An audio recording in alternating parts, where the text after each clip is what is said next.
एक बार एक गांव में एक धोबी रहता था।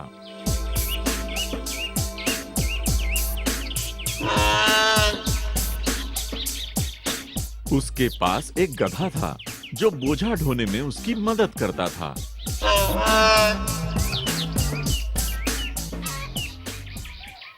वो अपने गधे का बिल्कुल ध्यान नहीं रखता था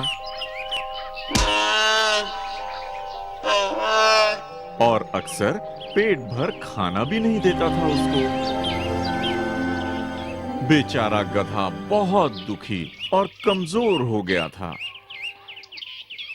एक दिन धोबी जब नदी पर अपने कपड़े धोने गया, गधा किनारे पर खड़ा होकर उसका इंतजार कर रहा था। तभी वहां से एक गीदड़ निकला।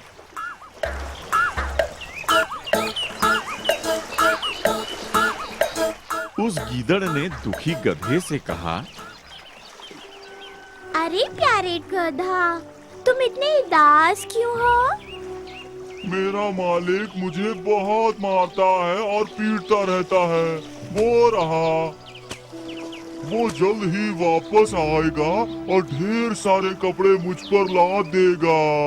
अरे बेचारा गधा, तुम मेरे साथ क्यों नहीं चलते? मैं तुम्हें बहुत दूर ले जाऊंगा और मैं तुम्हें अच्छा खाना ढूंढना भी सिखाऊंगा। सच में सब लोगों के बगीचे में हम दोनों के लिए बहुत सारा भोजन है।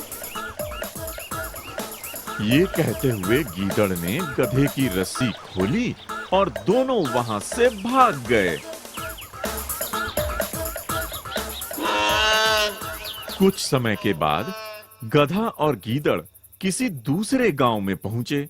वहां उन्हें गोभी और गाजर से भरा हुआ एक खेत दिखाई दिया। वाह, वो तो देखो।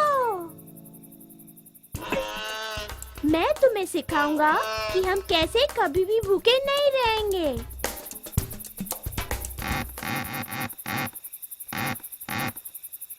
कितनी प्यारी और सुहानी रात है। मेरा दिल गीत गाने के लिए बेकरार हो रहा है।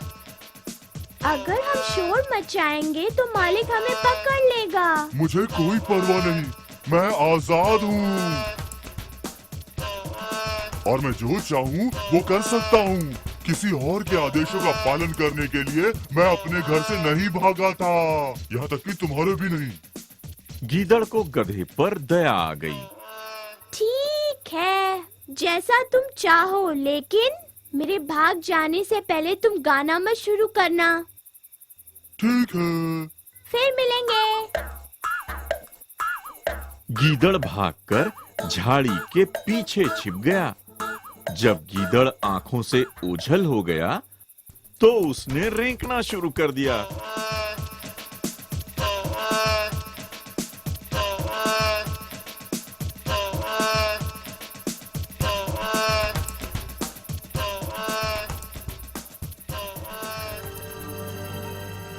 उस खेत के मालिक ने घर से बाहर निकलकर गधे को खूब पीटा। मेरी गाजर खाता है, ये ले और ले और ले, ये ले दुष्ट गधे। अरे जब गधा बेहोश हो गया, उसकी पत्नी ने कहा, तुम उसे मत मारो, हम उस पर अपने बर्तन लादकर रोज बाजार जा सकते हैं। तो पति बोला, हाँ, ये अच्छा ख्याल है। और उसने उसके बाद बेहोश गधे के गले पर फंदा बांध दिया और वो बेचारा दोबारा गुलाम बन गया।